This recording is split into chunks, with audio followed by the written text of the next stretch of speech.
Photo पहले खींच लो, अब कोई नहीं खींच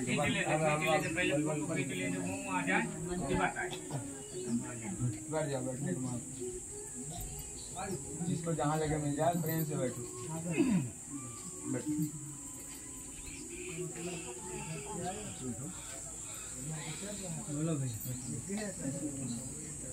बोले श्री रामचंद्र भगवान की जय।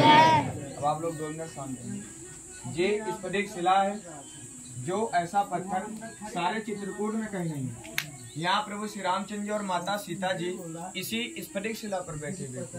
और ये कोई दंड कथा जो बनावटी नहीं है, तुलसीदास जी और वाल्मीकि जी ने रामायण के अरण्य कांड में इसका उल्लेख किए हैं। अरण्य कांड इसलिए बोलते हैं कि बहुत लोग जल्दी में बोल जाते हैं कि फटक शिला बैठे 2 भाई और पड़े सकल कपि शरणन जाई, वो किष्किंधा में है।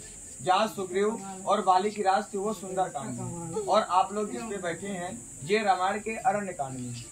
ये वो है कि एक बार चुन कुसुम सुहाए, निज कर भूषण राम बनाए, और सीता ही पहनाए प्रभु चादर, और बैठे फटक शिला अति सुंदर। यहाँ प्रभु श्री रामचंद्र जी माता सीता जी को बैठा करके अपने जीवन काल में एक बार स्वयं जंगल गए, वहाँ से फूल तोड़ के लाए, अपने हाथों से फूलों का बेड़ी हार गजरा बनाई और माता सीता जी को यही बैठा करके श्रृंगार किए।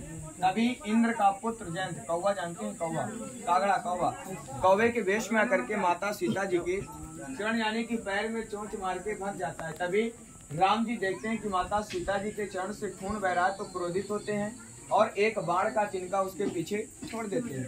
तभी कौवा 3 लोकों में जाता है, काहू न बैठन कहा न ही, और राखी को सकहि राम कर द्रोही। राम जी के द्रोही को कोई क्षमा नहीं कर सकते।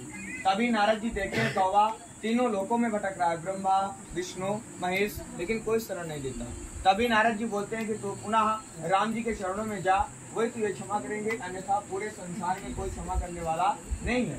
तो आता है राम जी के पास, राम जी कौवे की एक आंख फोड़ देते हैं। तभी से आज भी पूरे संसार में कौवे एक ही आंख होते हैं, एक नयन कर प्रजा भुवन। अब एक चीज ध्यान से देखेंगे, वो राम जी का बायां पैर है, देखो देखो देखो, ये दाहिने पैर का घुटना, ये अंगूठा।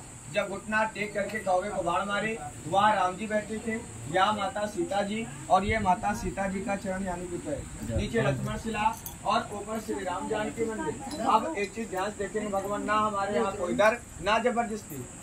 वो जो प्राचीन यज्ञशाला लिखा हुआ है सबसे ऊपर, जहाँ सफेद करके लाइट दिख गई, यहाँ के हमारे बड़े महाराज जी वहाँ हर वर्ष आज भी 10 जून से 17 जून जेठ गंगा दशहरा जानते हैं, दशहरा, उसी समय 7 दिन वहाँ विष्णु महायज्ञ होती है। उस यज्ञ में श्रद्धानुसार जबरदस्ती नहीं, थोड़ा बहुत यज्ञ में सहयोग लेते हैं। 51 रुपए और 101 रुपए का सहयोग लेते हैं, लेकिन जबरदस्ती नहीं, आत्मा कहे तो यज्ञ में सहयोग कर सकते हैं। हाँ, क्यों लेते हैं? यज्ञ में, तीर्थ में एक साधु संत ब्राह्मण का